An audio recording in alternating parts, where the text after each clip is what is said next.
अस्सलाम वालेकुम। नैन biology chapter number 4 हम लोगों ने स्टार्ट किया हुआ था। कल के लेक्चर में हम लोगों ने एंडोप्लाज्मिक रेटिकुलम ख़त्म कर लिया था। आज के लेक्चर में हम गोल्जी बॉडी डिस्कस करते हैं। गोल्जी बॉडी को सबसे पहले एक कैमिलो गोल्जी नामी एक साइंसदान था। कैमिलो गोल्जी नामी एक साइंटिस्ट का नाम था। ये फिजिशियन न्यूरोलॉजिस्ट था, ठीक है। फिजिशियन न्यूरोलॉजिस्ट था, इटालियन या फिर इटली से इनका ताल्लुक था। इसने 1898 में सबसे पहले किसकी डिस्कवरी की थी? गोल्जी बॉडी या गोल्जी एपरेटस की इसने डिस्कवरी की थी, सबसे पहले इसने देखा था। अब बात ये होती कि इसकी डिस्कवरी इसने कैसे की थी। कैमिलो गोल्जी ये एक परिंदे पर एक्सपेरिमेंट कर रहा था। परिंदे के उसने एक नर्व सेल उठाया, नर्व सेल के अंदर उससे कुछ ऐसा स्ट्रक्चर उसे नजर आया। उसने कहा कि ये स्ट्रक्चर तो हमने पहले कभी नहीं देखा है। फिर बाद में जब उसने ऐसा स्ट्रक्चर देखा तो इस स्ट्रक्चर के बेस पर उस कैमिलो ने इसको नाम दिया था गोल्जी बॉडी। कैमिलो गोल्जी ने जब इस स्ट्रक्चर को जब नाम दिया, वो अपने नाम की बेस पर उसने जो है इस स्ट्रक्चर का भी नाम रखा। जैसे इसके नाम में गोल्जी आती है तो इसका नाम है गोल्जी बॉडी या फिर गोल्जी एपरेटस। तो अपने नाम की बेस पर उसने इस स्ट्रक्चर को क्या दिया था? नाम दिया था। बाद में इस साइंटिस्ट को नोबेल प्राइज भी मिला था। कैमिलो गोल्जी को नोबेल प्राइज भी मिला था।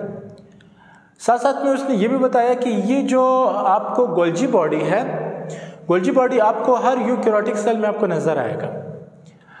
जैसे कि आपको एनिमल सेल में भी नजर आएगा और प्लांट सेल में भी आपको गोल्जी बॉडी आपको नजर आएगी, गोल्जी एपरेटस आपको नजर आएगी। फर्क सिर्फ इतना है कि जो प्लांट सेल है या फिर जो एनिमल सेल है, इनमें तादाद में थोड़ा सा फर्क है, थोड़ा सा चेंज है। जैसे कि एनिमल सेल में आपको गोल्जी बॉडी की तादाद 6 से 12, 6 to 12 आपको इनकी तादाद मिलेगी। जो प्लांट सेल है, प्लांट सेल में जो गोल्जी बॉडी की जो तादाद है वो 10 से 20 के दरमियान होती है, मतलब 10 से 20 इनकी तादाद हो सकती है प्लांट सेल के केस में। तो ये थोड़ा सा इंट्रोडक्शन था जो कि हमारे पास हो गया। अब ज़रा थोड़ा सा स्ट्रक्चर पर बात करते हैं कि स्ट्रक्चर इसका क्या है। स्ट्रक्चर ये आपको नज़र आ रहा है। स्ट्रक्चर में हम ये कहते हैं कि जो गोल्जी बॉडी है ये मेम्ब्रेन बॉन्डेड ऑर्गेनेली है। मेम्ब्रेन बॉन्डेड ऑर्गेनेली से मुराद है कि इसके पास अपना एक मेम्ब्रेन होता है, इसके पास अपना एक पर्दा होता है, एक गिलाफ होता है। ये जो पर्दा है ये ऐसे पर्दा, अब ये मज़ीद छोटे छोटे थैलों पर मुश्तमिल होते हैं, सेक्स लाइक स्ट्रक्चर पर मुश्तमिल होते हैं। अब ये देखिए आपको एक सेक लाइक स्ट्रक्चर, एक थैला इधर, एक थैला इधर, एक थैला इधर। जो आपको एक थैला जो आपको नज़र आ रहा है, हम इस एक थैले को कहते हैं कि ये हमारे पास जो है ये सेक, हम इसको कहते हैं। ये दूसरा थैला है तो इसको भी हम क्या कहते हैं? सेक स्ट्रक्चर है, ठीक है। ये आपको एक थैले नज़र आ रहे हैं। ये थैले एक नहीं है, दो नहीं, बल्कि कई सारे। अब अगर आप इनको सेक कहते हैं तो हम इसको कहते हैं सिस्टर्ना। सिस्टर्ना। अगर आपको एक थैला नजर आ रहा है तो सिस्टर्ना, तो ये भी एक थैला है, ये भी सिस्टर्ना, ये भी एक सेक है, ये भी सिस्टर्ना, ये भी सिस्टर्ना और ये भी सिस्टर्ना। इसी तरह आपको बहुत सारे थैले नजर आ रहे हैं और ये थैले एक नहीं है, दो नहीं, बल्कि कई थैले। और ये थैले स्टॉक की शक्ल में, किसकी शक्ल में? स्टॉक की शक्ल में। स्टॉक की शक्ल में एक दूसरे पर, जैसे ब्रेड होता है ना, ब्रेड एक दूसरे पर ऐसे अरेंज हुआ है, एक दूसरे पर ऐसे पड़े हुए हैं स्टॉक की शक्ल में। तो ये गोल्जी बॉडी भी स्टॉक की शक्ल में ऐसे एक थैला दूसरे थैले पर पड़ा हुआ है, दूसरा तीसरे पर पड़ा हुआ है, तीसरा चौथे, एक खास तरतीब से एक दूसरे पर पड़े हुए। इसी तरह इन सारे जो सेक लाइक स्ट्रक्चर है, जो इन सब को फिर हम नाम देते हैं, इन सब को मिला के जो इसको हम कहते हैं सेक्स, मतलब कई सारे थैले हैं। इन सब थैलों को फिर हम लोग कहते हैं कि इसको हम कहते हैं सिस्टर्नी। तो ये सारे क्या है? सिस्टर्नी। तो ये आपके पास सिस्टर्नी है। लेकिन ये जो पूरा स्ट्रक्चर है, ये जो पूरा सिस्टर्नी है, ये सिस्टर्नी बाद में क्या बनाएगा? इस पूरे सिस्टर्नी को बाद में क्या कहते हैं? गोल्जी बॉडी या फिर गोल्जी एपरेटस। हम इसको गोल्जी कॉम्प्लेक्स भी कह सकते हैं। तो तीन नाम से हम, तीन बेसिक नाम है जिसको हम गोल्जी बॉडी या वगैरह हम इसको पुकारते हैं। तो ये तीन नामें हैं। आपको ये बात पता होना चाहिए कि एक तेले को हमने सेक नाम दिया था, सिस्टरना। अब ये सारे तेले हैं जिसको हम सिस्टरनी कहते हैं, लेकिन पूरे के पूरे स्ट्रक्चर को हम गोल्जी बॉडी का नाम देते हैं। ये गोल्जी बॉडी है और ये फ्लैटेंट है, हमवार है, ठीक है, ये हमवार है, फ्लैटेंट है। आपको जैसे हमवार है, प्लेट की तरह जैसे हमवार स्ट्रक्चर्स ये आपको मिलेंगे। अब इस स्ट्रक्चर में आप देखो तो ये आपको एक ये वाला स्ट्रक्चर आपको नजर आ रहा है और एक वो स्ट्रक्चर, जो स्ट्रक्चर एंडोप्लाज्मिक रेटिकुलम के करीब होगा। ये बड़ा ज़रूर है, लेकिन आपको समझाने के लिए ये स्ट्रक्चर मैंने बड़ा लिखा हुआ है। लेकिन ये जो एंडोप्लाज्मिक रेटिकुलम के करीब आपको जो एरिया नज़र आ रहा है, जो रीजन आपको नज़र आ रहा है, उस रीजन को हम हमेशा बोला करेंगे कि ये सिस फेज हम इसको कहते हैं। क्या कहते हैं? सिस फेज हम इसको कहते हैं, ठीक है, सिस फेज। या फिर हम इसको फॉर्मिंग फेज भी कहते हैं, फॉर्मिंग फेज या फॉर्मिंग गोल्जी भी हम इसको कहते हैं, ठीक है। तो आप इससे किसी भी नाम से पुकारते हो, बस ये बात आपने याद रखना है कि जो सिस फेज है always closer to the endoplasmic reticulum. जो सिस फेज है वो हमेशा एंडोप्लाज्मिक रेटिकुलम के करीब होगा, आसपास होगा, क्लोजर होगा। लेकिन जो दूसरा रीजन है जो एंडोप्लाज्मिक रेटिकुलम से दूर है, लेकिन वहाँ पे जो आपको सेल मेम्ब्रेन आपको नजर आया है, मैंने ड्रॉ तो नहीं किया हुआ है, लेकिन आप फर्ज करें कि ये एरिया आपके पास क्या है, प्लाज्मा मेम्ब्रेन है। लेकिन जो ये वाला रीजन है, इस वाले रीजन में, इस वाले रीजन को हम कहते हैं ट्रांस फेज। इसको हम क्या कहते हैं? ट्रांस फेज, या फिर हम इसको मैच्योरिंग फेज भी कहते हैं, मैच्योरिंग फेज भी हम इसको कहते हैं। ट्रांस फेज एंडोप्लाज्मिक रेटिकुलम से दूर और प्लाज्मा मेम्ब्रेन के करीब होगा। तो ये आपको रीजन पता होना चाहिए कि सिस फेज हमेशा एंडोप्लाज्मिक रेटिकुलम के करीब होगा, और जो ट्रांस फेज है, ट्रांस फेज हमेशा प्लाज्मा मेम्ब्रेन के करीब और एंडोप्लाज्मिक रेटिकुलम से दूरी पर होगा। तो ये आपके पास क्या था? ये आपके पास स्ट्रक्चर था, जो कि स्ट्रक्चर भी हमारे पास हो गया है। अब थोड़ी सी बात हम करेंगे फंक्शन पर। तो थोड़ा सा फंक्शन पर बात करते हैं कि फंक्शन क्या है। फंक्शन में हम देखेंगे कि इसके फंक्शन को समझने के लिए आपने सबसे पहले एंडोप्लाज्मिक रेटिकुलम को सीखना पड़ेगा कि what is endoplasmic reticulum. Endoplasmic reticulum में ये होता था कि एंडोप्लाज्मिक रेटिकुलम के अंदर प्रोटीन भी बनते थे और लिपिड्स भी बनते थे। फर्ज करें इस एंडोप्लाज्मिक रेटिकुलम के अंदर बन रहा है प्रोटीन। इस प्रोटीन पर हम लोगों ने ये डिस्कस किया था कि इस प्रोटीन पर एक गिलाफ आएगा, एक पर्दा आएगा, एक मेम्ब्रेन आएगा। इस मेम्ब्रेन को फिर हम लोगों ने नाम दिया था वेसिकल। इस मेम्ब्रेन को हमने क्या नाम दिया था? वेसिकल नाम दिया था, ठीक है, इसको हमने नाम दिया था वेसिकल। तो ये वेसिकल इधर बना था। ये वेसिकल आगे मूव करेगा और आएगा किसकी तरफ? यहाँ से गोल्जी बॉडी को छोड़कर बाहर आ जाएगा। ये इधर बाहर आएगा, और ये बात आपने याद रखना है कि इसके अंदर वही प्रोटीन या कोई जो भी मॉलिक्यूल है इसने अपने साथ उठाया हुआ है, ठीक है। या फिर फर्ज करें लिपिड है, यहाँ पे लिपिड बना हुआ है, तो वो लिपिड भी अपने साथ यहाँ पे लाएगा। अब ये वेसिकल आगे की तरफ आ रहा है, मूव कर रहा है, और ये वेसिकल आगे मूव करते हुए किधर आएगा? ये जो आपके पास गोल्जी बॉडी है, गोल्जी बॉडी के मेम्ब्रेन के साथ फ्यूज हो जाएगा। लेकिन किस रीजन पर? सिस फेज वाले रीजन पर क्या हो जाएगा? फ्यूज हो जाएगा। जैसे यहाँ पर फ्यूज हो जाएगा तो ये बात याद रखें कि यहाँ पे आपके पास क्या थे? इधर प्रोटीन पड़ा हुआ था। ये जो प्रोटीन था, ये प्रोटीन, ये क्या, जब इसके साथ फ्यूज हो जाएगा ना, तो ये प्रोटीन को इधर क्या करेगा? रिलीज करेगा, छोड़ देगा।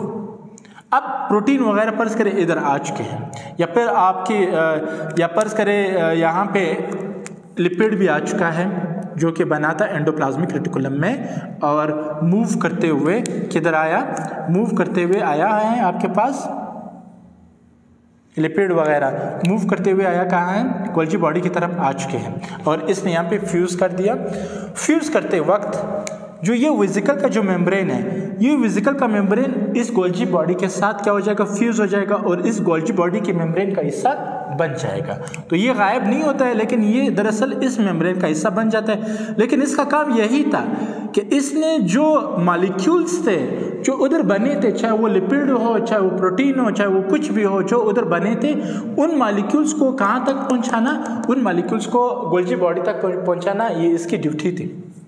दूसरी बात ये मैं बताऊँ कि ये जो सिस्टर्नी है, ये जो थैले लाइक स्ट्रक्चर है, ये आपस में इंटरकनेक्टेड है। इंटरकनेक्टेड से मुराद है कि एक दूसरे के साथ क्या हुए हैं, एक दूसरे के साथ ये ऐसे मिले हुए हैं, इंटरकनेक्टेड है। ठीक है, ये देखिए, ये भी आपस में क्या है, ऐसे इंटरकनेक्टेड है। तो these are what, these are interconnected each other. तो ये इंटरकनेक्टेड है, इनके सिस्टर्नी इंटरकनेक्टेड। जैसे हम लोगों ने एंडोप्लाज्मिक रेटिकुलम में भी पढ़ा था कि वो भी इंटरकनेक्टेड है। अब आपको मैं थोड़ा सा फंक्शन की तरफ ले जाता हूँ। फंक्शन में ये होगा कि जो मॉलिक्यूल्स इधर आ चुके हैं, प्रोटीन वगैरह कुछ भी आ चुका है, तो ये प्रोटीन आगे ऐसे मूव करेंगे। लेकिन मूव करने से ये होगा कि जैसे ये आगे मूव करेंगे तो यहाँ पे इनकी मॉडिफिकेशन स्टार्ट हो जाएगी। ये जो प्रोटीन पहले वाले वेसिकल में थे, फर्ज करें ये काम नहीं करते थे। मिसाल के तौर पर आप ये भी कह सकते कि ये कच्चा थे, रॉ मटेरियल था, मतलब काम नहीं कर सकते थे।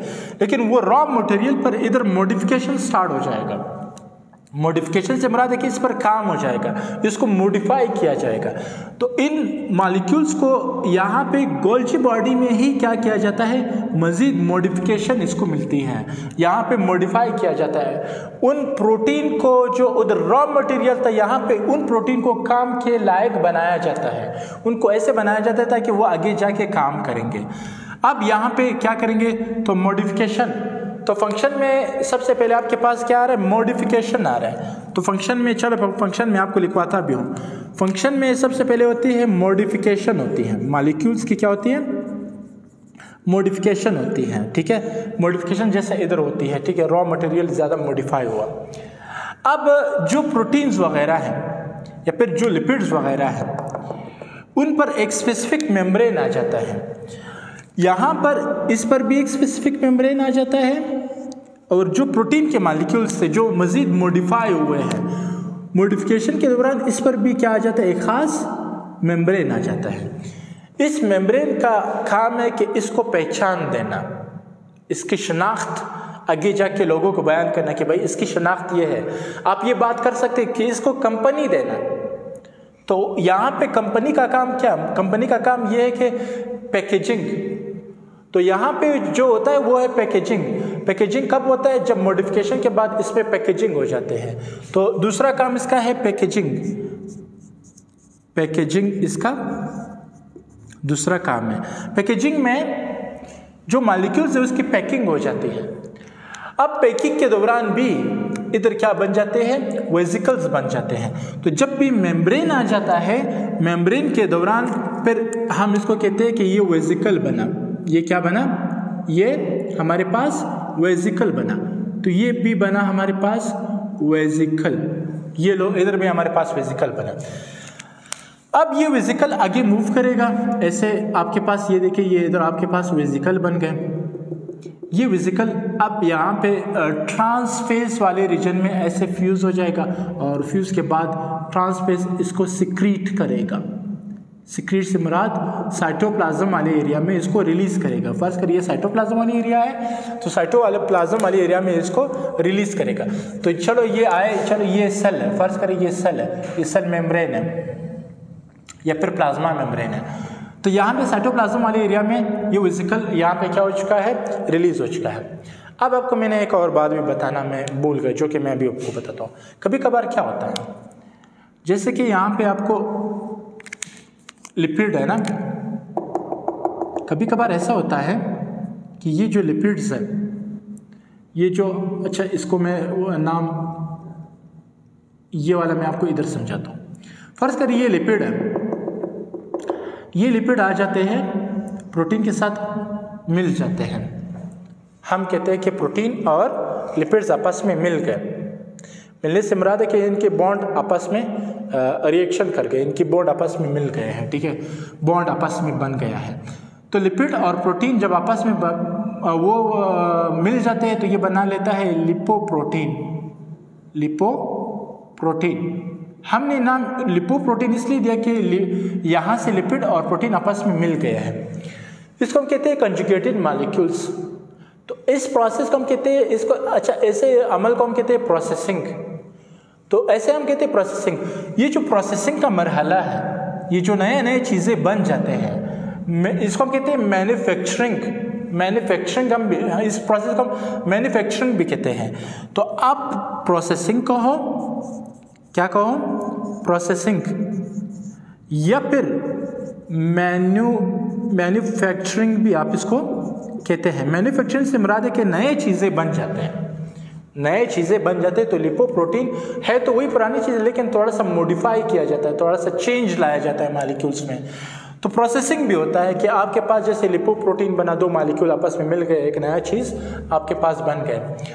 अब यही वेसिकल्स क्या हो जाएंगे, बाहर निकलेंगे, और जब ये बाहर निकलेंगे तो ये आपका साइटोप्लाज्म का हिस्सा बन जाएगा। कभी कभार ये होता है कि ये वेसिकल्स सेल के अंदर भी काम करता है। तो ये जब सेल के अंदर काम करेंगे तो हम इसको कहते हैं अच्छा इंट्रासेलुलर। जब कभी कभार ये होता है कि यही वेसिकल सेल के बाहर चला जाता है, जो हम इसको क्या कहते हैं एक्स्ट्रा सेलुलर, ठीक है। लेकिन सेल के बाहर भी ये जा सकता है, और अक्सर वक्त ये सेल के बाहर भी जाता है फॉर एक्सोसाइटोसिस। तो एक्सोसाइटोसिस से मुराद है कि सेल का बाहर चले जाना। तो ये सेल के बाहर, सेल जब सेल से बाहर चला जाता है तो इसी दौरान यही जो वेसिकल है, ये वेसिकल सेल मेम्ब्रेन के साथ फ्यूज हो जाता है, और वो जो मटेरियल था, जो मॉलिक्यूल्स इनके अंदर पड़ा हुआ था, वो मॉलिक्यूल्स बाहर रिलीज कर देता है। सेल मॉलिक्यूल्स को बाहर क्या कर देता है, सेल के बाहर रिलीज कर देता है या सिक्रीट कर देता है। तो साथ साथ में इसका काम सिक्रीशन में भी इसका बड़ा रोल है, या फिर सिक्रीशन में भी इसका क्या रोल है, बहुत अहम रोल है। तो सिक्रीशन से मुराद है कि जो गोल्जी बॉडी है, ये चीज़ों को बाहर की तरफ सिक्रीट करते हैं, सिक्रीशन करते हैं, खारिज करते हैं। लेकिन यही वेसिकल तब फिर बाहर चला गया, तो हम इसको कहते हैं ट्रांसपोर्ट। यही गोल्जी बॉडी होते हैं, ये मॉलिक्यूल को ऐसे मॉडिफाई करते हैं, उनको ऐसे बना लेते हैं कि ये इसको ट्रांसपोर्ट करने पर मजबूर करते हैं। इन्हें कहते हैं कि बस आप ट्रांसपोर्ट हो जाओ। ट्रांसपोर्ट से मुराद है कि मुंतकिल हो जाना, बाहर मुंतकिल हो जाना। तो हम ये कहते हैं कि ये ट्रांसपोर्टेशन का भी काम करते हैं। इसका काम क्या है, ट्रांसपोर्टेशन में, ठीक है।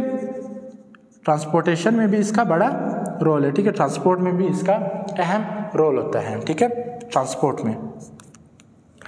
तो ये कुछ काम थे। अब लास्ट में मैं आपको एक चीज़ बताता हूँ, वो डिफरेंस बड़ा ज़रूरी है।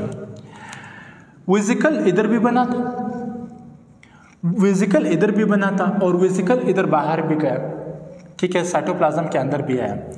जो वेसिकल यहाँ पे एंडोप्लाज्मिक रेटिकुलम में बना था, इस वेसिकल का नाम है ट्रांसपोर्ट वेसिकल। इसका नाम क्या है, ट्रांसपोर्ट वेसिकल। क्योंकि इस वेसिकल ने ट्रांसपोर्ट होना है, जैसे मैंने यहाँ पे फंक्शन भी बता दिया ना कि इसका काम है ट्रांसपोर्टेशन, ट्रांसपोर्ट करवाना। जैसे ये, क्योंकि ये वेसिकल्स जो होते हैं ये बाहर ट्रांसपोर्ट होते हैं, किसकी तरफ, इधर ट्रांसपोर्ट होते हैं, क्योंकि इसने एंडोप्लाज्मिक रेटिकुलम से आना होता है गोल्जी बॉडी के दौरान, तभी हम इसको कहते हैं ट्रांसपोर्ट वेसिकल। यहाँ पे जो वेसिकल इधर बने थे, इस वेसिकल को हम कहते हैं गोल्जी वेसिकल। इसको हम क्या कहते हैं, गोल्जी वेसिकल। गोल्जी वेसिकल इसलिए कहते हैं क्योंकि ये गोल्जी बॉडी का हिस्सा, वेसिकल ये गोल्जी बॉडी का हिस्सा बन जाते हैं, गोल्जी वेसिकल हो जाता है। यही वेसिकल बाहर सिक्रीट हो जाते हैं, इसकी सिक्रीशन हो जाती हैं। सिक्रीशन के दौरान, ये सिक्रीशन के दौरान जब ये गोल्जी बॉडी में सिक्रीट हो जाते हैं, ये चीज़ें गोल्जी बॉडी से सिक्रीट हो जाते हैं, तो उसी वेसिकल का नाम जो सिक्रीट हो जाते हैं, तो उसको हम कहते हैं सिक्रेटरी वेसिकल। तो इसका नाम क्या हो जाएगा, सेक्रेटरी वेसिकल। तो ट्रांसपोर्ट वेसिकल एंडोप्लाज्मिक रेटिकुलम में, गोल्जी वेसिकल गोल्जी बॉडी में, जो वेसिकल सिक्रीट हो जाए, खारिज हो जाए, तो उसको हमने क्या नाम दिया, सेक्रेटरी वेसिकल। सेक्रेटरी वेसिकल अक्सर औकात साइटोप्लाज्म का हिस्सा बन जाता है। तो बस आज के लिए लेक्चर के लिए इतना ही। इंशाल्लाह मज़ीद टॉपिक के लिए फिर हाल अहवाल होगी। आज के लेक्चर के लिए अल्लाह हाफिज़।